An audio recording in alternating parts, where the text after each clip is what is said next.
welcome everyone for one more amazing Sunday with another amazing speaker. I'm Hari from Melbourne, Australia, founder of Bridge Universe. So I would be, you might have, many of you might have already seen me on this platform already, as I do host quite a few speakers as well, and collaborating with this wonderful event. So, hello, Preeti ji. Welcome to the program. So, I would like to take a small opportunity to introduce you first before we begin. So, to everyone. So today our speaker is Dr. Preeti Kohli, BHMS homeopathic physician, transformational coach, and co-founder at the AHA Movement. She has been consulting homeopathic physician for over 21 years and a transformational coach for over 13 years. And Dr. Preeti currently serves as one of the founding members of and also the director at the AHA Movement and the trainer at the Quantum Life University, which so our beloved Dr. Newton and Lakshmi Newton. Through her work, she has touched thousands of lives and has successfully conducted over 200 workshops in alternative healing therapies. She was introduced to meditation and mindfulness at the age of 15. Her keen interest in understanding the body, mind, soul connection and helping people grow holistically led her towards learning and practicing other root cause therapies like past life regression, inner child healing, rebirthing, breath work, family constellation, life between life regression, and one of her passions is to work with parents and kids. She also volunteers to teach meditation to children at schools through the Soul Science Foundation. In short, she is a master of modalities, as I can see, mastered many dimensions of spirituality, and we are so fortunate to have her on this amazing event today. This is the formal intro, but on a lighter note, ma'am, do you have any sleek memory of seeing me before? Absolutely. We visited your house. There's no, chance of memory. I still remember the sambar we had at your place. Yeah, wow. The best sambar in the world that I've had today. So I am surprised that you could remember, because when one of the organizers, Sharma, sent your name, that immediately I could recall you and Ganesh sir, and then visiting our home. The paths cross together. There is every reason why we meet once. So, and then here, yet again on this amazing platform, I have this great privilege to be able to interact with you after so many years. It was 2019 February. Yes. I remember when you all visited our house along with Newton sir. Such an amazing session that day as well. Yes. And very glad to meet you and Ganesh sir back then. I thought you won't remember. Probably I thought of quizzing you, saying that, do you have any sleek memory? But you remember the sambar that you had. So yeah. Absolutely. I have deep admiration for the work also that you are doing, Hari. Just being abroad and the kind of circle that you have built and the kind of sanghas that you're doing there. So, of course, I remember with a lot of gratitude when we came there, we could experience the same essence there also. So, thank you so much, Hari. Thank you so much, ma'am. So with that, so this program is a simple, informal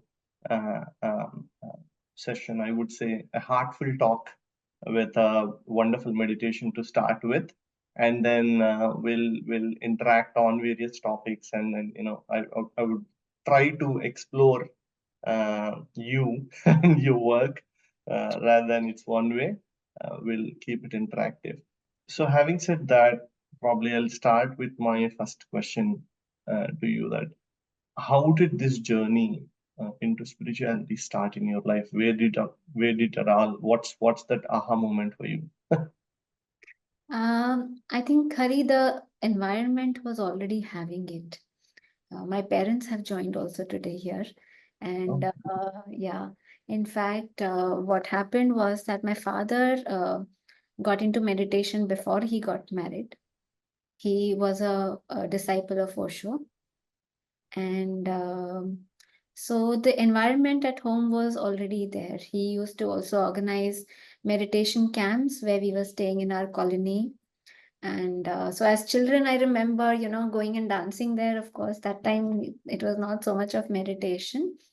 But after my 10th, so I think probably in the 9th, 10th, I started, having this desire to go to the ashram also with him because he used to go very often.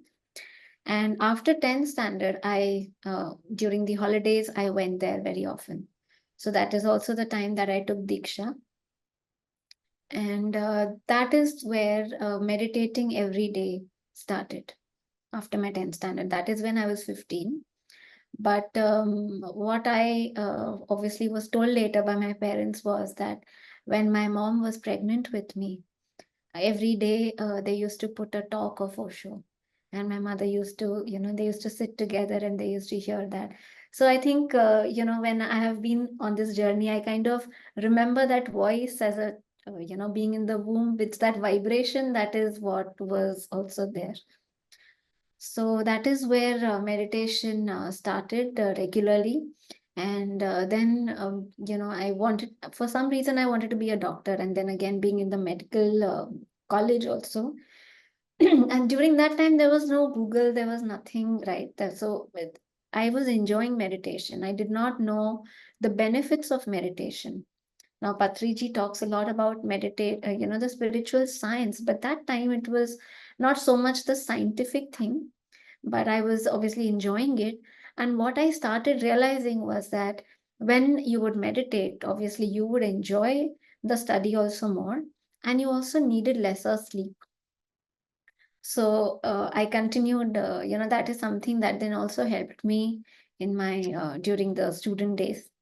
So the whole practice continued from there. Oh, that's wonderful to know. Like growing up with Osho is what I could say. One of my most favorite masters. And then pranams to your parents, and glad, sir, that you know with whatever that has been the environment that you have provided, we could have a great master sharing this amazing wisdom to all of us. So special thanks to you both. Probably on Guru Purnima it is special for you because they were your first gurus. Yeah, I could, I absolutely, could say. absolutely, Right, Preeti? absolutely. So it's a surprise for Absolutely. me also that they've joined. Everything happens at the right time. So that's beautiful.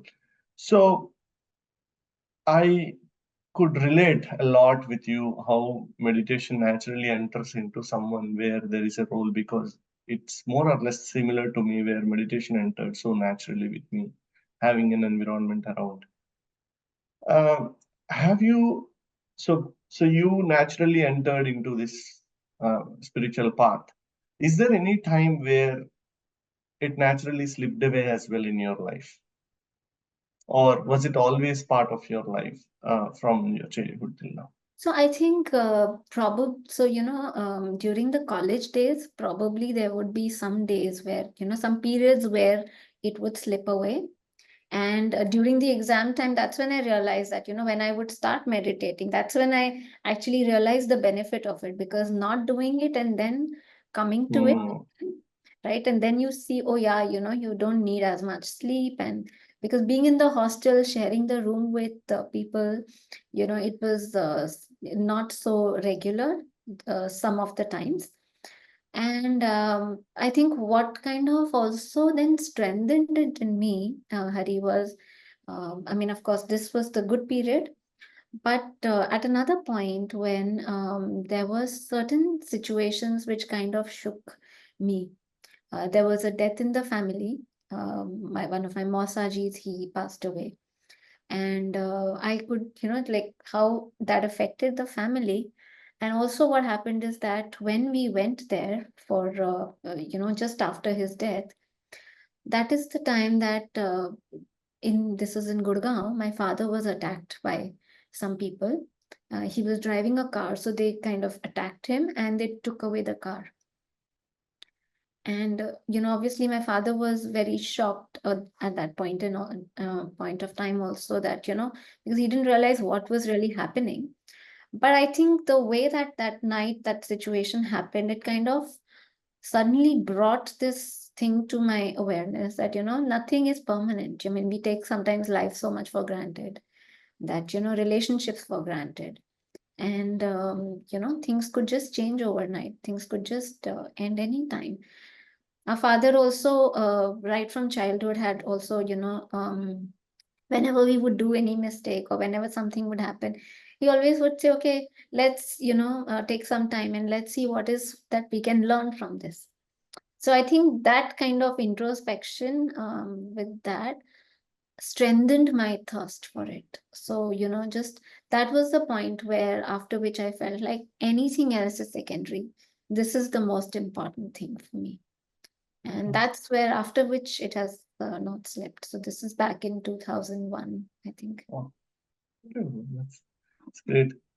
So it started with Osho, and when did it come into other spaces? Like, who else entered after Osho into your life, like Patriji, Newton, and I don't know who else. Yeah. So So I was meditating after that. I was attending some meditation camps. And at that point in time, through my father only, it was another couple who were disciples of Osho. Till 2009, I was attending with them. But during that period, past life concept had entered into my life. In meditations, there are visuals of past life that started coming. And then I got to know about a therapist here close by. And when I went to her, the first process that she did for me was meeting many, the guides that you have. So that's where I kind of see the number of guides. Some people, most people I had already met in my life. And there was this one more person, being of light, like a person, but surrounded with all light, and there was no face. So this was back in 2005. And in 2009, I had one very significant meditation experience during a meditation camp that I was attending. 15 days I'd gone for it. After which, Hari, I realized that there are certain things that kind of started opening up. Like now, when I look back, what we call as chitta vritti nirodha. It's like the light just came and you started becoming aware of other things that you need to go and explore. And the past life session that I had gone for, she was a student of Dr. Newton, and she told me that, it'll be good for you to be a therapist also. So that time I was not ready. She said, whenever you feel ready, go to Dr. Newton. So in 2009, I looked up for Dr. Newton. And the moment I saw their picture, I said, oh, I know them from before. So in 2009, the first course of past life regression, he does the 6-day training workshop, and 2 days before that. So that's what I went for. And Patriji, I met probably in 2012, I think, 12 or 13. My sister also had taken then a jump. She followed me and she started coming to Dr. Newton. And then at that point in time, Shreyans was looking at making a center in Mumbai.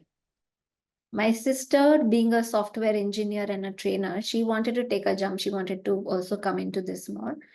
So she had given up her job and she was looking at doing something else. And that's when she met Shreyans, and she was instrumental in bringing to life the Center Awaken, which was there in Mumbai. And that's where, for the inauguration of it, Patriji was invited. So my introduction to Patriji was through Dr. Newton and, the circle from here. And that's where my first interaction with him. beautiful, excellent. So past life has taken you to Newton, and then eventually Patriji, and then the new dimensions have definitely opened up, I guess. Yes. So, were you into this field of medicine from, like, is that what that you always wanted to aspire, and then what made you choose this homeopathic in the path of career? And probably if it is a prolonged question, how do you fit spirituality into the this homeopathic therapy? Right. So, Hari, I don't know why. From the childhood, I said I want to be a doctor. Okay. And my father, he having explored modern medicine, he did not really, he had certain side effects. And then they saw benefits of homeopathy and Ayurveda. So I, from childhood, was given homeopathy. There was homeopathy at home. And when it came to really choosing a profession, I wanted to be a doctor, and I said, when I don't take allopathy, how would I give something, that to somebody? So for me, naturally, it just felt, the pull towards homeopathy. So though my father was also inclined towards Ayurveda, I was more pulled towards homeopathy. And now that I kind of look back, I think it was meant to be. Now, the way that we take a case history in homeopathy, I was introduced to the most amazing teachers. So the best of the homeopaths who are teachers of the way that we are practicing now are, were in our college.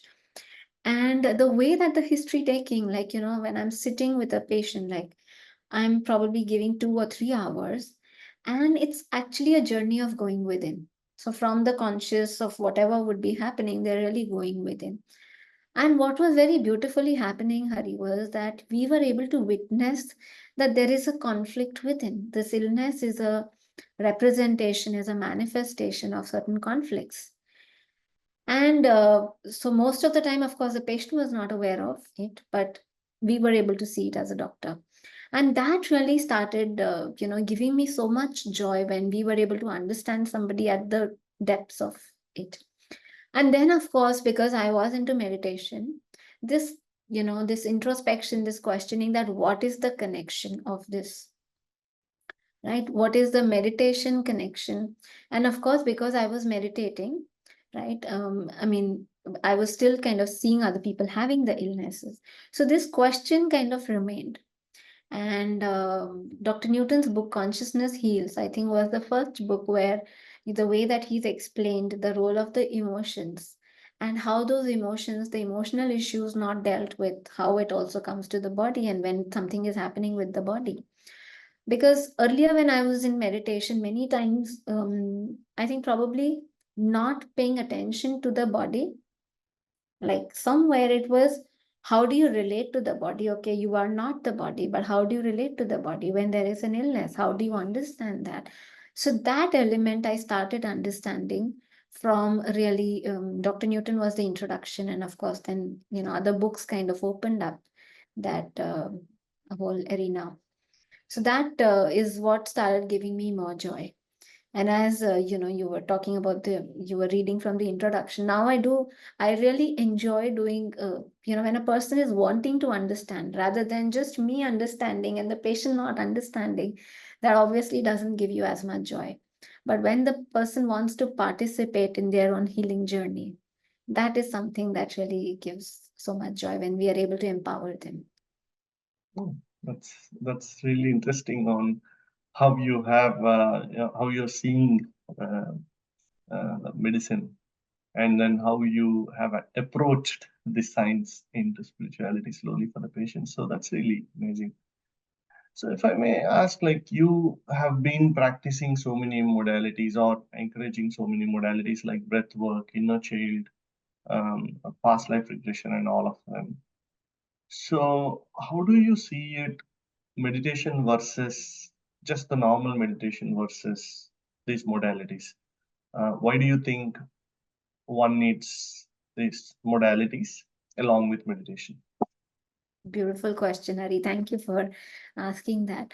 And I think because I was pulled into it, right? I have kind of understood it so much deeply.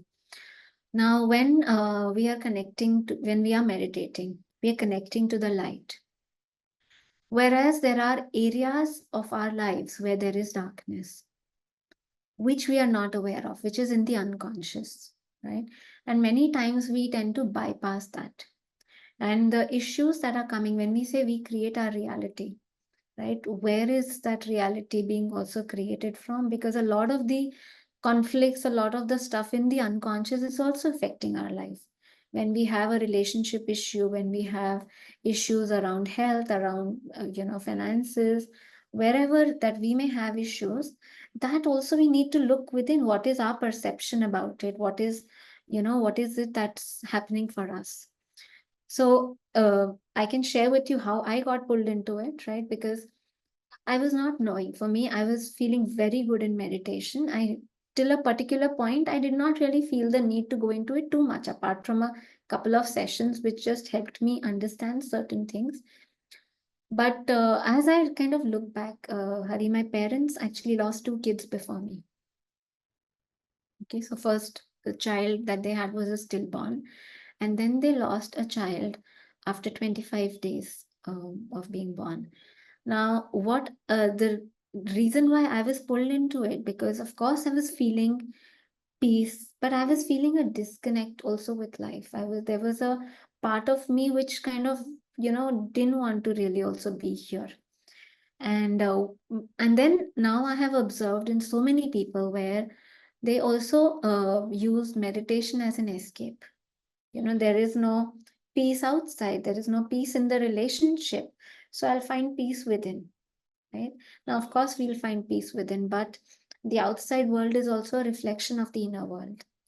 So I realized that, of course, the blessings of Osho were there, the voice of him, that vibration was there, but there was also a lot of pain that was very deep in the unconscious, which I was completely not aware of.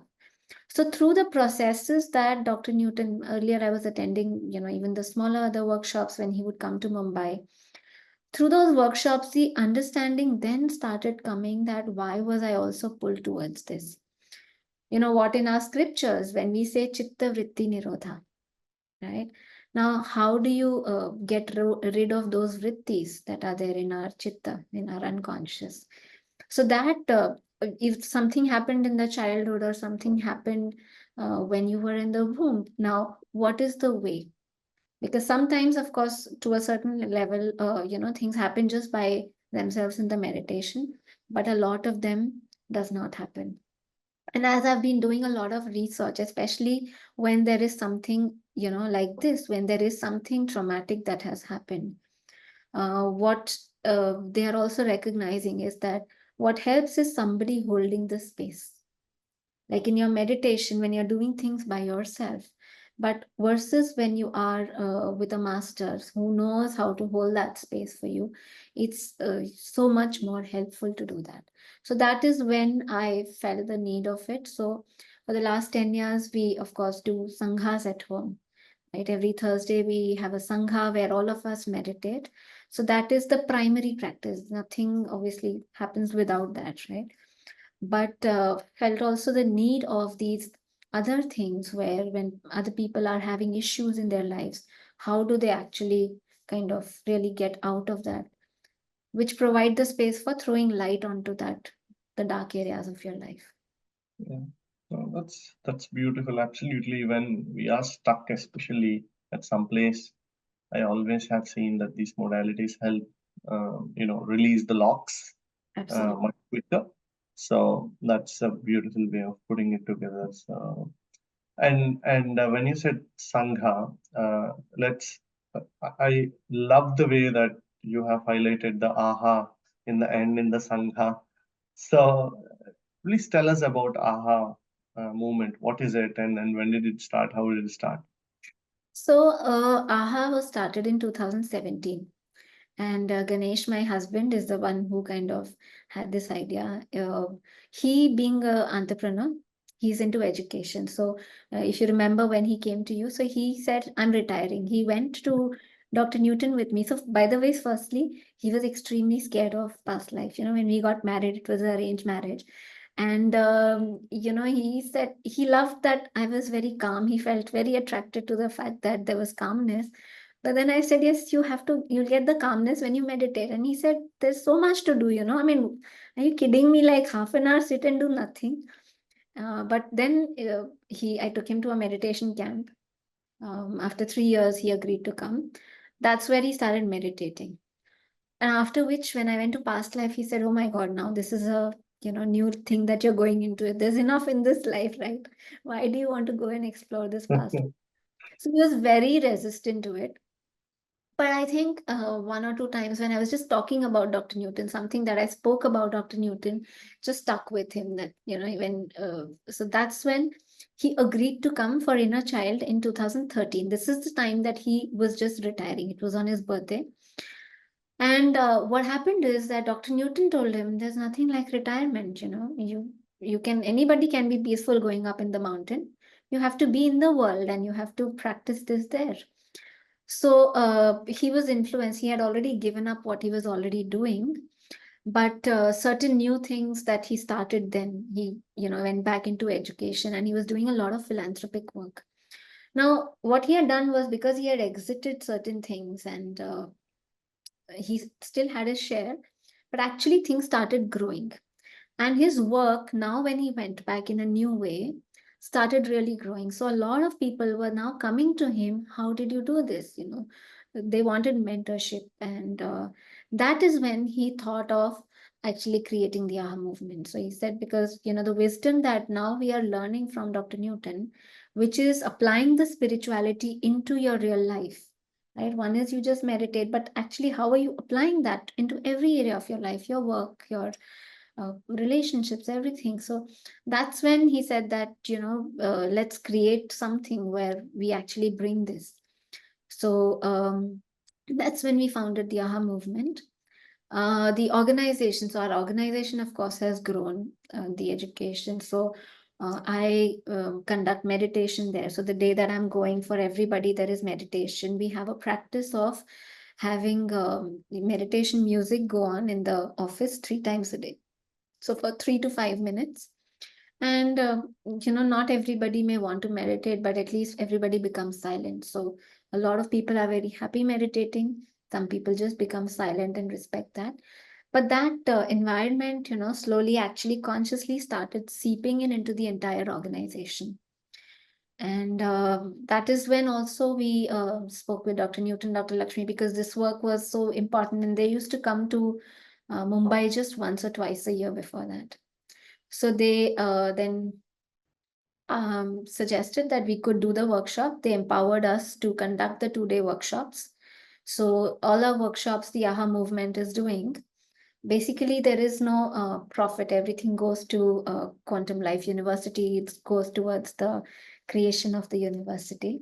But we really kind of started sharing this wisdom. So typically every 1 or 2 months, we have workshops in Mumbai where inner child, past life, all of these modalities that I mentioned, apart from every week, the meditation that we all do together. That's really, really wonderful. So the movement itself, the name itself is very vibrant. I mean, as soon as I heard of it and have seen, it's very vibrant. So is it you who introduced spirituality to Ganesh, sir, or was Yes, he? meditation I introduced. His way of spirituality before that. He used to go to satsangs with his mother as a child. Yeah, They used to have this Ram Sharanam satsang. So as a child, he has been going there. But meditation is something that was introduced through me. And amazing. When life meets spirituality, you both, the way that you both are working and then giving this back as a purpose is really amazing. And on this occasion, I thank you both as gurus as well, who's imparting this knowledge to everyone. Lots of gratitude. thank you, Hari. So I think when you receive so much, really, it's, if you exactly, can't, I mean, you just look for ways to pass it on, right? absolutely, absolutely. So in this journey, if you summarize this your life's journey till now, um, are there any, what you say, the very significant moments that you could recollect and then share, like, this is something really a milestone or a couple of milestones in your life, which could help our audience? So I think a lot of them I already kind of shared with you. Okay. Probably the introduction of meditation, right? When I first started going to the ashram, I think the vibe there, it's almost like, people couldn't believe me as a teenager. Like, people write in their scrapbooks, what is your favorite place? And when I would look at all those questions, my favorite place was the ashram, and your favorite dress, and that was the robe. So I think I used to so look forward to just going there because the energy there was just so beautiful. You could just feel the energy of the master at that point in time. Also, even though physically he was not there, Hari, when I was Mm, going there after my 10th standard, when I started going there, right? So of mm. course, my parents have met him as a child when I was much younger, Yeah. but when I was going there, even though his physical presence was not there, so that was one of the key, the pull. When you actually meet a master, you actually taste that there is something of the beyond here, the energy Yeah. there. So that obviously meeting Dr. Newton, meeting Patriji, that's what really You feel that. you're attracted to. Exactly. That was one of the milestones, of course. And the other I already shared with that incident, somewhere in a Yes. way, very shocking, like a shock to me, but at the same time, how that kind of, there was life before that and after that, it was different in a sense. And then, of course, meeting also Dr. Newton, Yeah. that was another thing. And the milestone in 2009, after which, that it's like the subconscious just started opening up after Mm, that, where that's when I was pulled towards Dr. Newton. So these mm, were some of the milestones I would say. And then, of course, now it's just, every day is beautiful. So now I think, I kind of remember those from the past, but now it's more like just a flow. And mm. Oh, absolutely. So the aha moment, as part of your movement, is it just the modalities, or is there any specific, um, uh, what you say, your motto or vision where you want to see aha moment? Is is it something that you could share about the vision of aha moment? so, Hari, we really want this to really go to all the parents and the teachers. As I mentioned, that Ganesh is into education, and now the philanthropic work that he's doing, IC3 is the work that, they're bringing also counseling in every school. So that is something that he was doing on the side. But AHA movement is also kind of supporting that. So they're training counselors, and every year there are cohorts that they're training. Every cohort has about 150, 200, sometimes more counselors, teachers, principals. And the way that we are supporting is that we are also bringing meditation to them. There is a mindfulness curriculum that we have designed, which we do for them. So 6 sessions that through that period of the training that they are doing. And Mm, once they start meditating, of course, then it can go to the children. So that is a vision that we really have. We really want this to go. Earlier we went to so many schools where, they would allow one session, you teach meditation. But then we realized that so many times, even the parent and the teachers are not meditating, it's not actually coming into the culture of it. It's not coming, the environment is not really coming. yeah. So that is something that we are very, very keen on. So, of course, some of the workshops that we also conducted during the lockdown, it was much easier because parents were at home. We did conscious parenting workshops also, but really teaching meditation to them and how kind of that would really help their interactions. So, in Mm, the teachers being in the classrooms with them, how this wisdom can actually how the mindfulness can start coming there also. So that is also something that is a keen interest. this is a very important aspect, I would say, like, meditation for kids and also the parenting aspect Absolutely. uh, of it, because I do see in this digital age and a fast moving society and culture everywhere. Um, I can't say anymore, it's just down west, because India is being westernized. I would say like it is moving as fast as west as I observe these days. So um, everywhere across the globe, it is extremely important.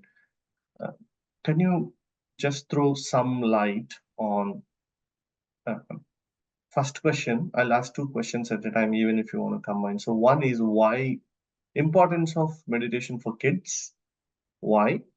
And number two, throw some light on the conscious parenting program and what you do and why it is important. Because through this platform, I would like to send this message that these are extremely important for everyone. So yeah, these are my two questions. Why kids should meditate? Why it is a I don't probably I'm just calling it out. It's not a choice. It's a must in this society. It's a need, and Absolutely. then why it is need, and then two, even in parenting, how spirituality works and what's conscious parenting. At a, Yeah. So, of course, kids, right? Now, right from the time that the child is born, the attention is outside, right? And now, especially, it's getting even more challenging because most kids are really not in nature, right? Especially like you take cities like ours, right? Where they are constantly interacting with people and then otherwise in the devices.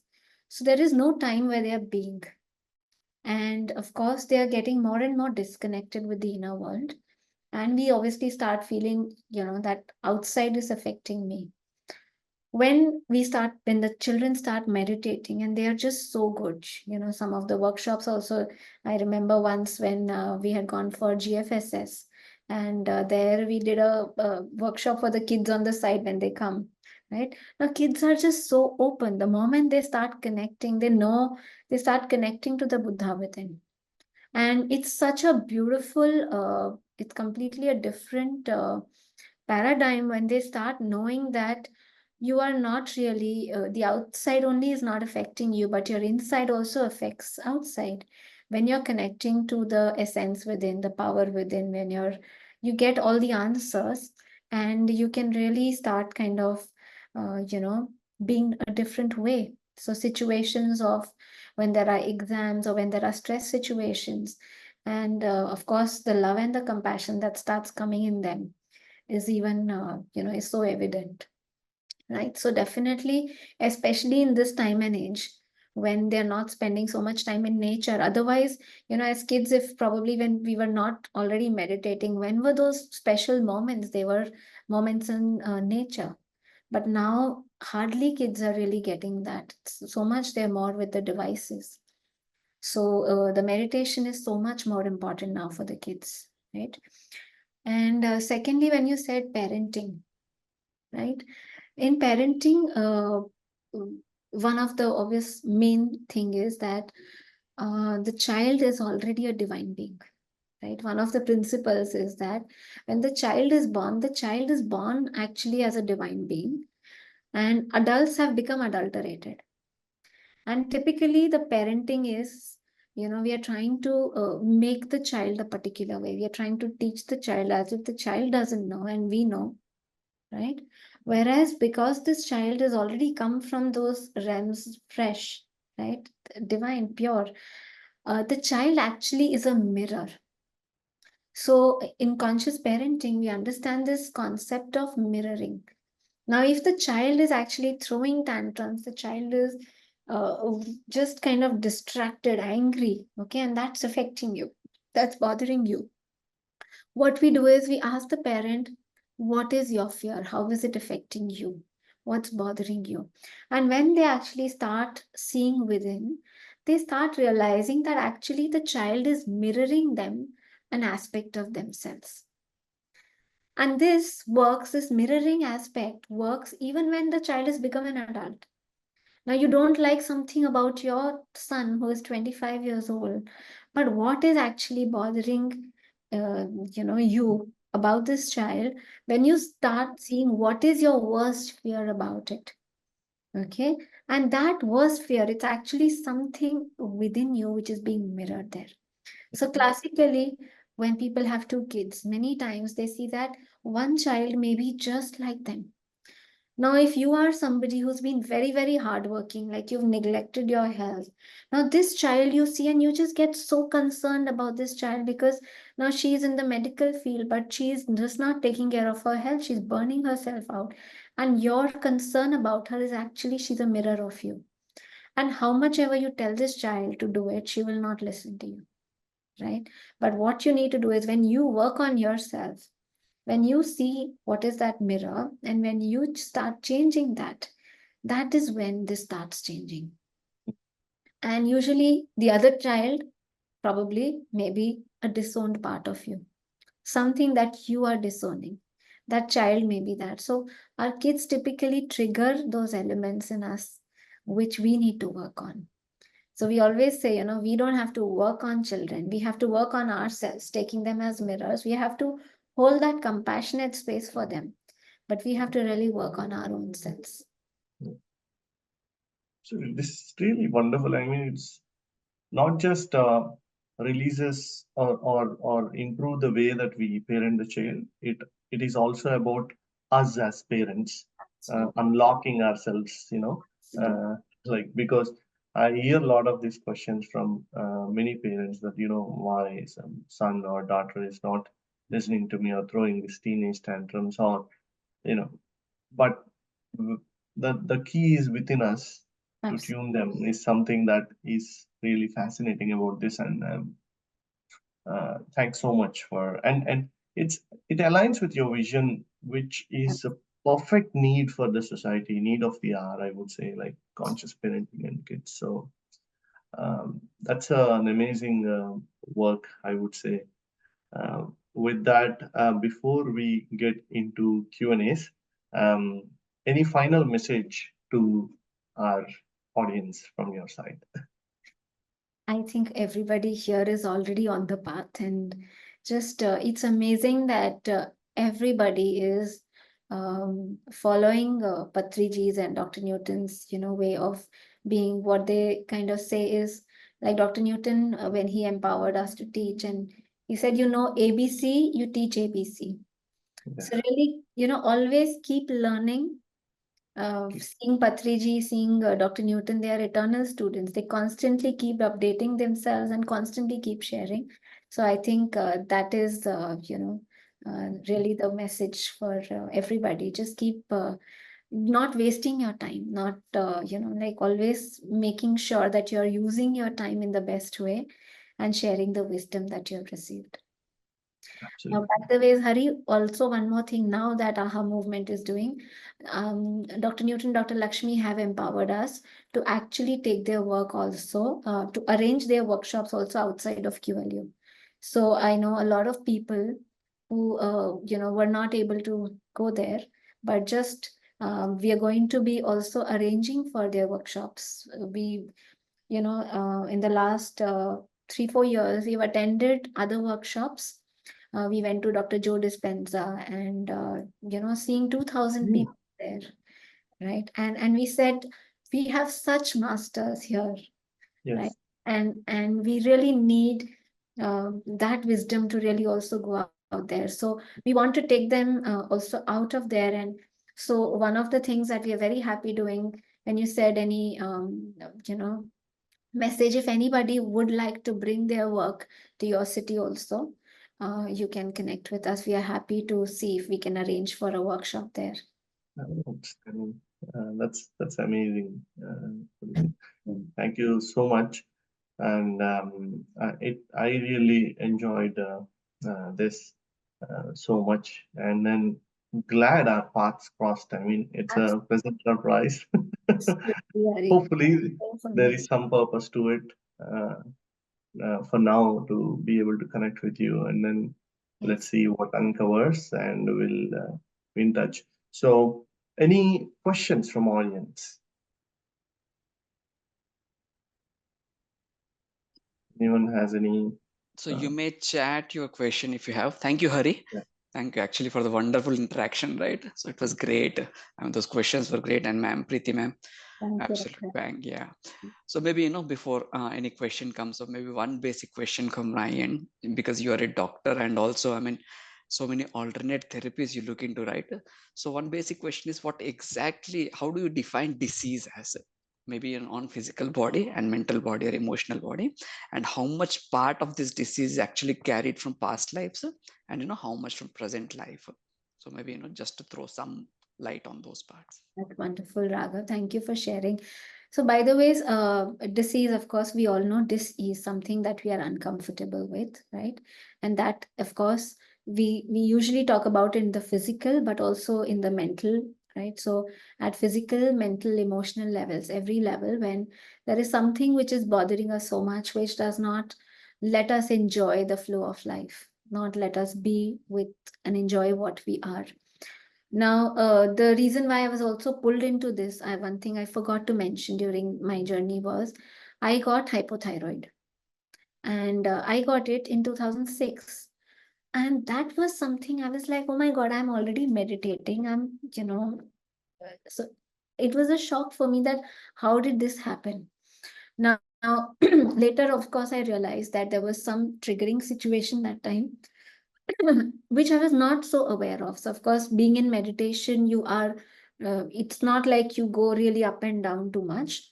But what later Dr. Newton mentioned, he said it's a spiritual illness, right? Meaning something from the past life, some pattern that was there. And this situation just kind of had triggered that. So, a past life, there was certain pattern that I had to become aware of, and that illness was triggered because of that. So of course this illness that was there is kind of a teacher, showed me that many times we don't realize that we are working with certain conditionings, and I had to really work on that. So this was an example of how many times the disease is a part of it could be coming from the childhood. And definitely, one of the things which we see so commonly is doing inner child work is something that really helps most illnesses. So, a lot of autoimmune problems, because as kids, our parents are like gods for us, right? And as the psychologists say, that before the age of 6 years, the script is already formed. Now, later, you may kind of even fight your parents as a teenager, but till that time, if certain needs are not met with, which could be emotional needs, right? Their presence is really not there. You start actually making your needs wrong, because for you they're gods, right? So they are of course doing the best, and somewhere a conflict starts coming in the child. Somewhere the unmet needs start creating voids within us. So inner child is something that we see very, very helpful for anybody having any problems. So definitely looking into the deeper aspect of our childhood, which is in the unconscious or subconscious, and also past lives, really helps with a lot of illnesses. So to answer your question, Raghav, of course, every person, when we are interacting, there are certain people I would really recommend to attend this.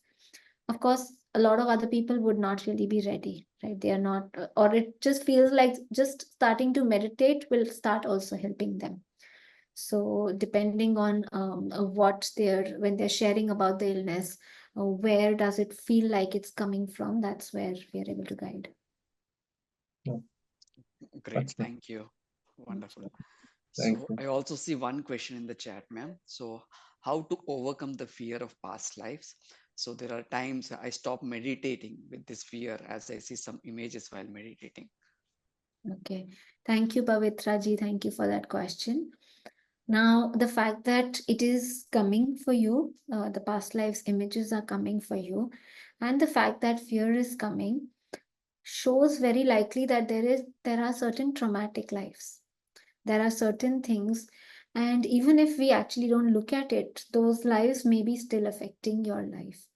So, in this kind of a case, I would highly recommend that you do a one-on-one session with a trained person, okay, who's trained how to navigate through the trauma. Many times, So Raghavji also asked about physical illness. I'll just share a case study. This was a very intense, one of my first case studies.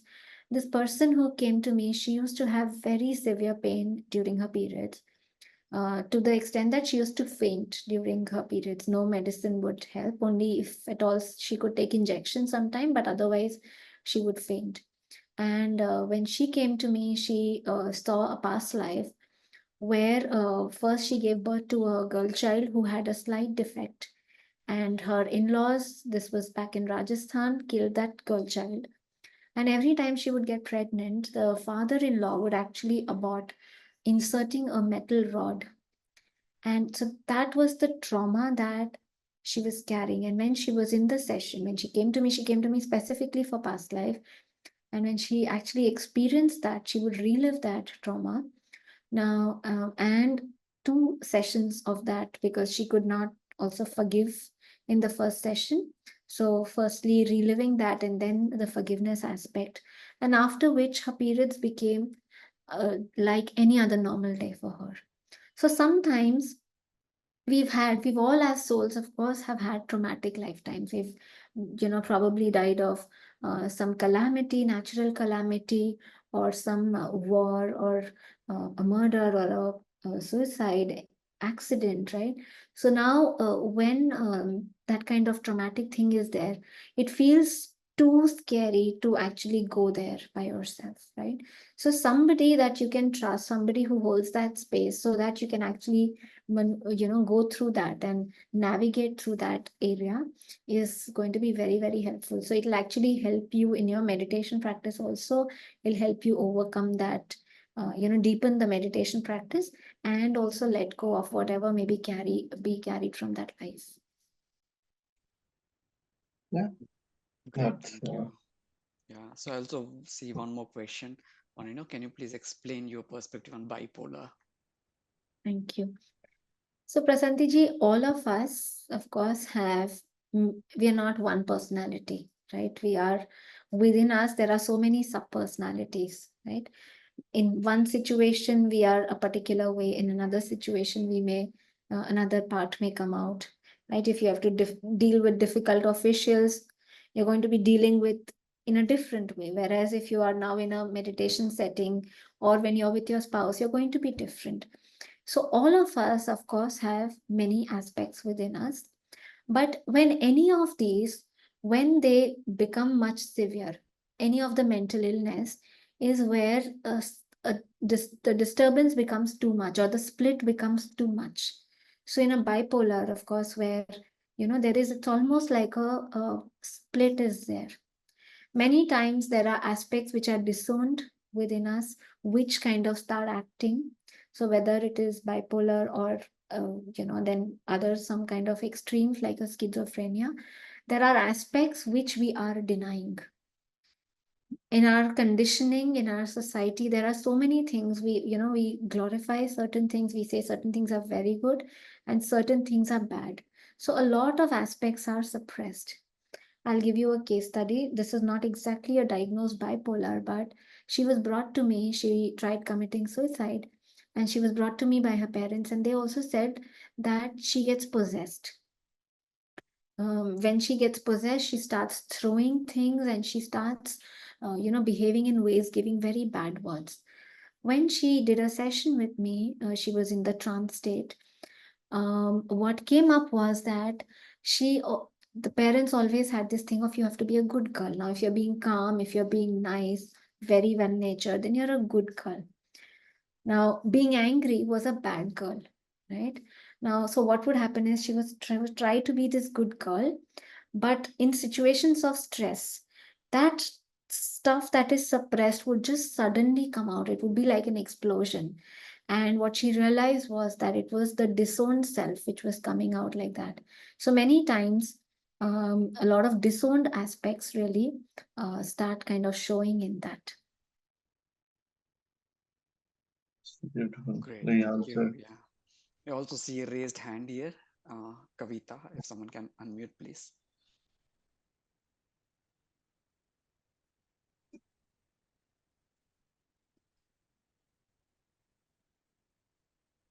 Yes, Kavita. So, Preeti, thank you. Thank you so much for coming and sharing all your wisdom. Thank you, sir. As you were sharing, yeah. As you were sharing about thyroid, I know in my case, like 2 days back, 3 days back, I just normally went for a blood test, and I was feeling low, and that is like normal checkup. And 2 days back, I got this report of thyroid. So if I say like 10 months back, it was absolutely normal. But I know the reasons, like suppression and all. So now I know the reason, how to work on it. Right. So when you see the reason, right, you need to probably also kind of see how that reason, why that, where is it coming from? Okay. And how would you be different? Like, how can you change it?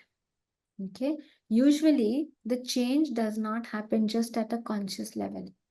Our body is our unconscious mind.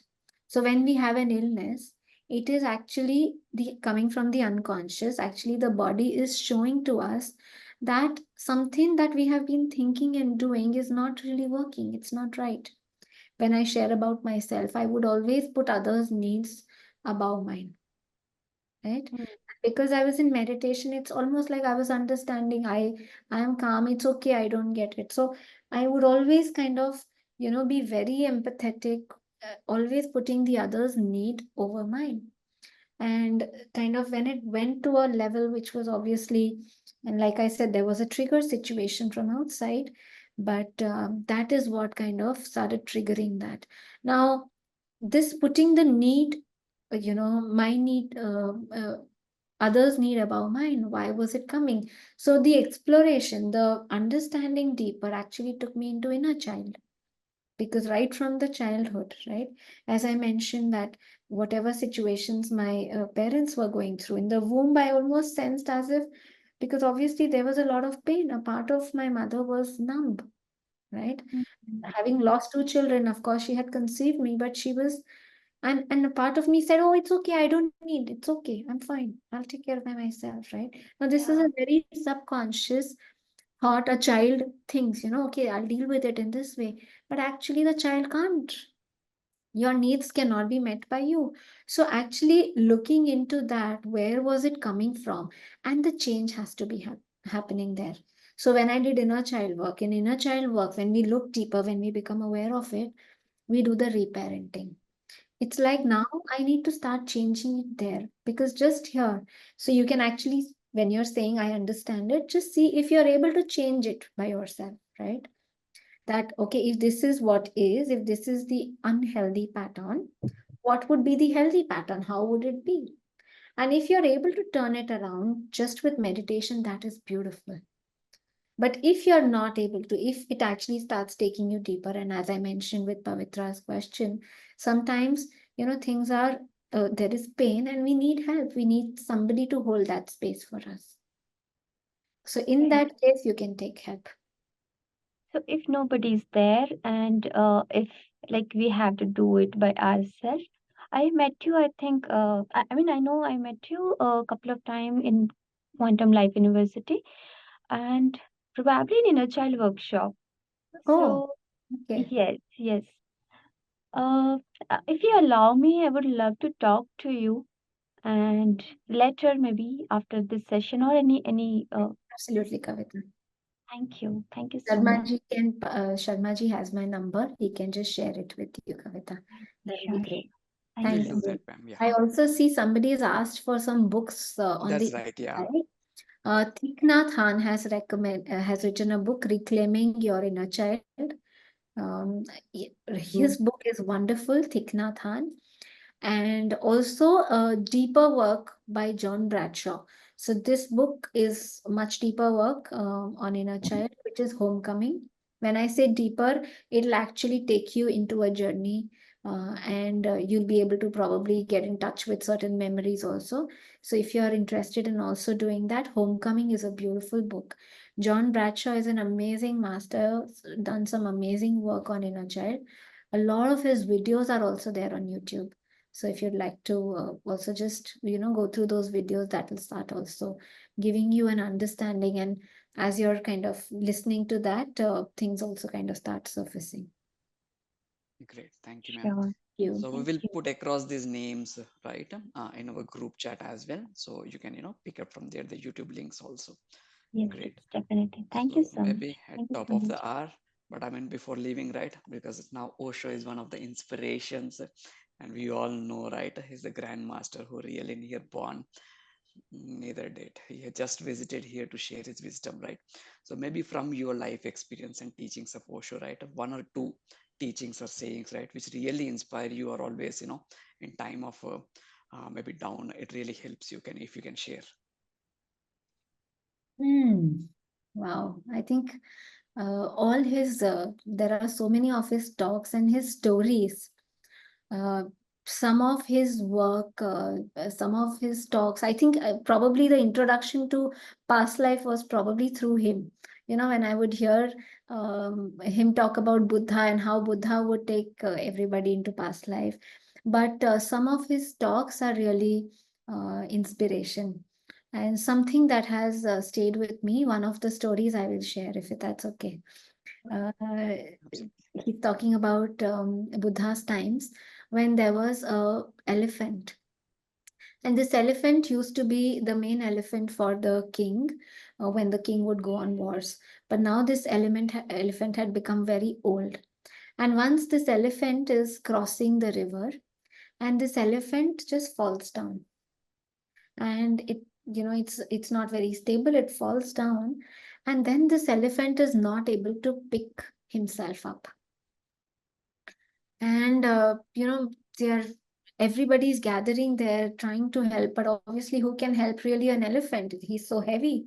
How can you really help him? Now this was in the morning, and it was almost like coming towards sunset, and they were worrying what will happen if this elephant is not able to get up. Now, what they do is they call the Mahavat, the one who used to ride him. They said he's the one who knows this elephant the most. So the word had reached him. They called him that please come.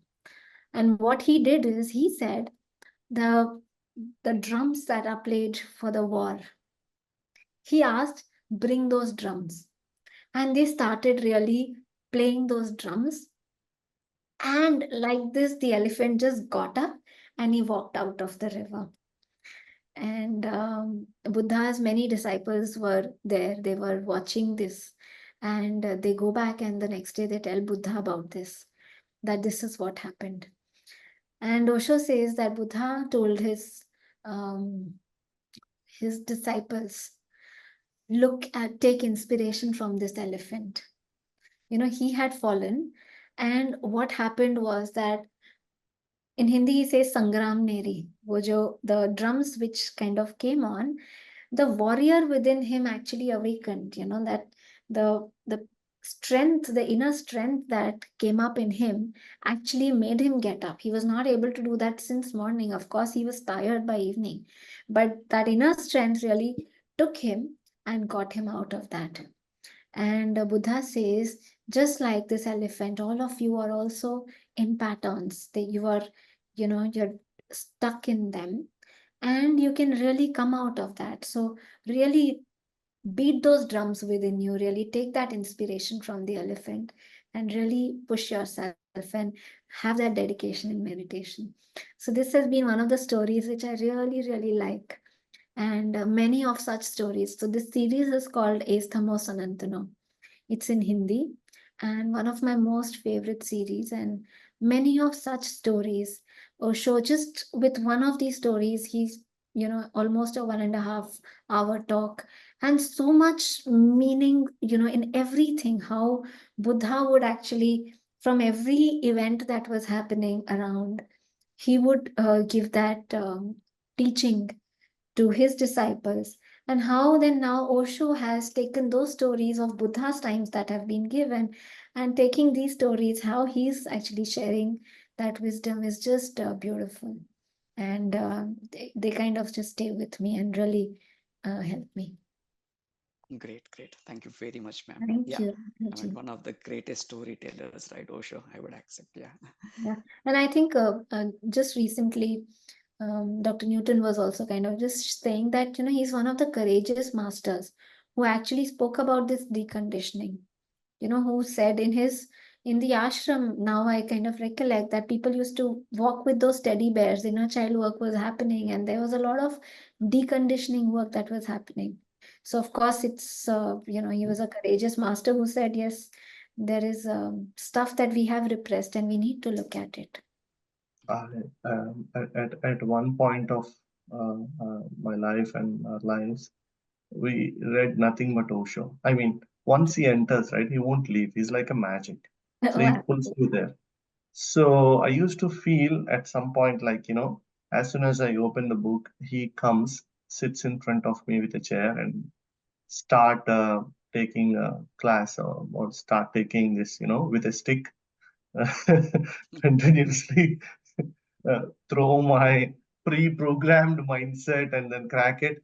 And when I try to again program by something that he said, like in next line, he again trashes that as well on his own. It's like keep breaking the walls for some months. It's like a inner work that has happened with me with these Osho books. Like keep breaking the walls, keep breaking the walls until I have totally broken all the walls that I could think of. So That's true. that's Yeah. One thing that you said, Hari, just now, once he enters, he won't leave. And I'm exactly. going to share a secret here today that I've never told to anybody. So, like I said, that Ganesh was not into meditation, and initially his image of Osho was he was scared, because of all the things that he had heard. But so he was like, okay, I see something nice in this girl in the family, but Osho, and so he was a little skeptical. And his car, like we used to obviously have one car at that point in time, and he used to have his other music, and I would have my Osho CD. So whenever those are times where there was no iPod and nothing Yeah. else. Now, whenever I was traveling, I used to put a Osho CD. And then what I would do is sometimes I would just let it be there and not change it. So the next time what happened is he would play, and once or twice what happened is he played it, and I said, "Oh, my CD is there," and he said, "It's okay, let it play." And then he just heard it, and then he from there he kind of got hooked onto it, and that's how the meditation kind of came. So yes, he has ways of really kind of getting. It's a magic. It's like Absolutely. even today, if there is an Osho book lying there in the bookshelf, somehow first, I go to that, at least read few pages before going to another book. That's how addictive he is. So yeah, glad. Yeah. So he's one master, right? He will not really give you standard operating procedures, but he will make sure that you go through, you question yourself and walk the path. Actually, yeah. So true. So Great. So that's yeah. beautiful. I like his standard operating procedures. Exactly. So I think we passed 10 minutes now. So great, wonderful session and interaction. So thank you, Preeti ma'am, for taking time and sharing all the wisdom. Yeah. Thank you. Thank you, Hari. Sharma ji. Sure, ma'am. Yeah. Thank you, Thank Hari, you for so great much. questions and taking time. So I Thank also like to thank PMC channel English and IFSS and Omega Pyramid from Dallas for supporting and sponsoring this program, right? And thank you all the masters who are working from back end. So yeah, next Sunday we'll catch up again with a great master and wisdom sharing. So have a nice day. Bye. Thank you.